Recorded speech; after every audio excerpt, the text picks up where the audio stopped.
Imagine waking up tomorrow morning and discovering that most of the important decisions in your life are no longer being made by people, not by your boss, not by government officials, not by experts, not even by you. Instead, they are being made by systems, invisible systems, quietly operating in the background, determining what you see, what opportunities you receive, what information reaches you, what route you take, what content succeeds, what products appear in front of you, and even how your work is measured. The strange part, this future may sound distant, but for millions of people, it has already arrived. When most people imagine artificial intelligence, they imagine machines replacing workers, robots replacing factory employees, software replacing office jobs, automation replacing human labor. But that may not be the biggest transformation taking place, because artificial intelligence is not only learning how to do work, it is learning how to manage work. And those are two very different things. For most of human history, management was a human responsibility. A manager gathered information, assigned tasks, monitored performance, allocated resources, made decisions, solved problems, and coordinated people toward a common goal. Whether it was a military commander, a factory supervisor, a company executive, or a government administrator, the role remained surprisingly similar. Collect information, make decisions, coordinate action.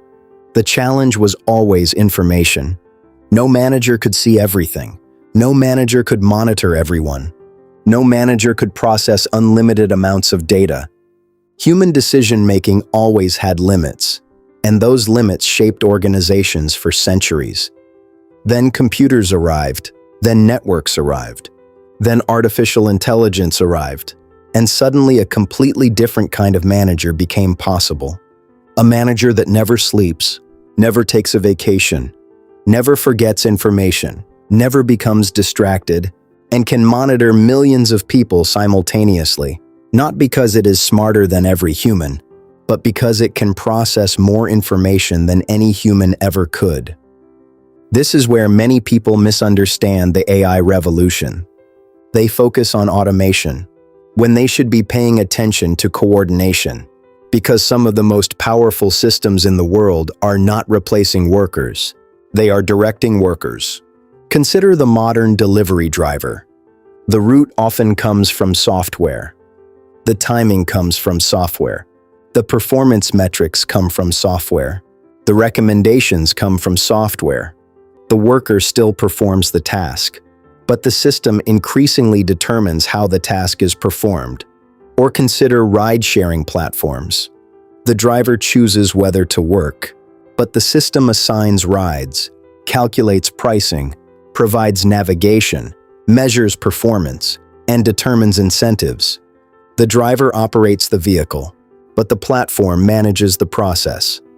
Now consider warehouses, factories, customer service centers, supply chains, content platforms, and countless other industries. The pattern begins to repeat itself. Humans perform the work. Algorithms increasingly coordinate the work. The shift is subtle, because there is rarely a moment when people notice it happening. No announcement arrives. No dramatic transition occurs. The system simply becomes slightly more involved each year. A recommendation becomes a requirement. A suggestion becomes a standard procedure. A tool becomes a manager. And eventually, the distinction becomes difficult to see. The reason this is happening is surprisingly simple. Management is fundamentally an information problem. The better information becomes, the better management becomes, at least in theory. Imagine trying to manage a company with 10 employees. Now imagine managing 10,000 employees. Then imagine managing 10 million. At some point, human limitations become the bottleneck. There are too many variables, too many decisions, too much information flowing through the system. Artificial intelligence excels in environments like these, because it does not become overwhelmed by scale in the same way humans do. It can monitor performance continuously, analyze trends continuously, adjust recommendations continuously, and optimize systems continuously. The larger the system becomes, the more attractive algorithmic management becomes. And that is exactly why it is spreading. Not because someone decided machines should manage people, but because organizations constantly seek efficiency, faster decisions, lower costs, better coordination, higher productivity. Artificial intelligence promises all of those things, which makes adoption extremely attractive. The most interesting part is that many people already accept algorithmic management without questioning it. When a navigation app suggests a route, most drivers follow it. When a streaming platform recommends content, most viewers choose from those recommendations. When an online marketplace highlights products, most customers focus on those products. When a social media platform ranks content, most users consume what appears first. The recommendation itself feels harmless, but recommendations accumulate. And accumulated recommendations gradually shape behavior, not through force, but through convenience. Convenience is one of the most powerful forces in modern society. People rarely choose the most difficult option. They usually choose the easiest one, the fastest one, the most accessible one, the option already placed in front of them. This is why recommendation systems are so powerful. They do not need to control decisions. They only need to influence which decisions receive attention. And attention shapes outcomes. Imagine walking into a massive library containing millions of books. Then imagine someone selecting 10 books and placing them directly in front of you. Your freedom still exists. You can read anything in the library, but most people will begin with the books already presented to them. Now imagine the same process occurring with information, products, jobs, entertainment, education, relationships, and opportunities. The person selecting those options gains enormous influence, even if they never force a single decision. Increasingly, that selector is becoming an algorithm. And algorithms do not simply manage workers, they increasingly manage attention itself. Perhaps the clearest example can be found online. Every creator competes for visibility. Every business competes for visibility. Every news organization competes for visibility. Every political movement competes for visibility. But visibility is often determined by recommendation systems, ranking systems, and algorithmic decisions. The content creator creates. The algorithm distributes. The journalist writes. The algorithm distributes. The business advertises. The algorithm distributes. This creates a new kind of power structure, one that is often invisible to the people affected by it, because nobody receives direct orders. Instead, everyone adapts to incentives. If a certain behavior is rewarded, people repeat it. If a certain behavior is ignored, people abandon it. Over time, the system quietly shapes behavior at scale, not because it controls people directly, but because it influences the environment surrounding them, and environments influence behavior.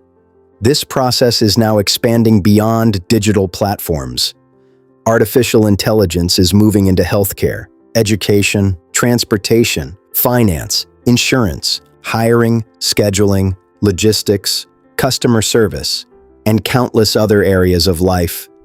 Everywhere information flows, artificial intelligence becomes useful. And wherever it becomes useful, organizations become tempted to delegate decisions to it. At first, the system simply assists. Then it recommends. Then it optimizes. Then it coordinates. Then people begin depending on it. And once dependence appears, removing the system becomes difficult because the organization has already adapted around it. This raises an important question. What happens when systems become so effective at coordination that humans gradually stop questioning their recommendations? Not because the systems are always correct, but because they are usually correct. If a recommendation works 99 times out of 100, most people eventually stop checking. Trust becomes automatic, and automatic trust creates new risks, because every system reflects the priorities of the people who build it. Every optimization requires goals. Every recommendation requires assumptions. Every decision model requires values. The system cannot optimize everything simultaneously. It must prioritize something: speed, profit, efficiency, growth, engagement, cost reduction, productivity. Whatever objective is selected eventually shapes outcomes. And that means the future may not simply depend on artificial intelligence itself. It may depend on who defines the objectives artificial intelligence pursues.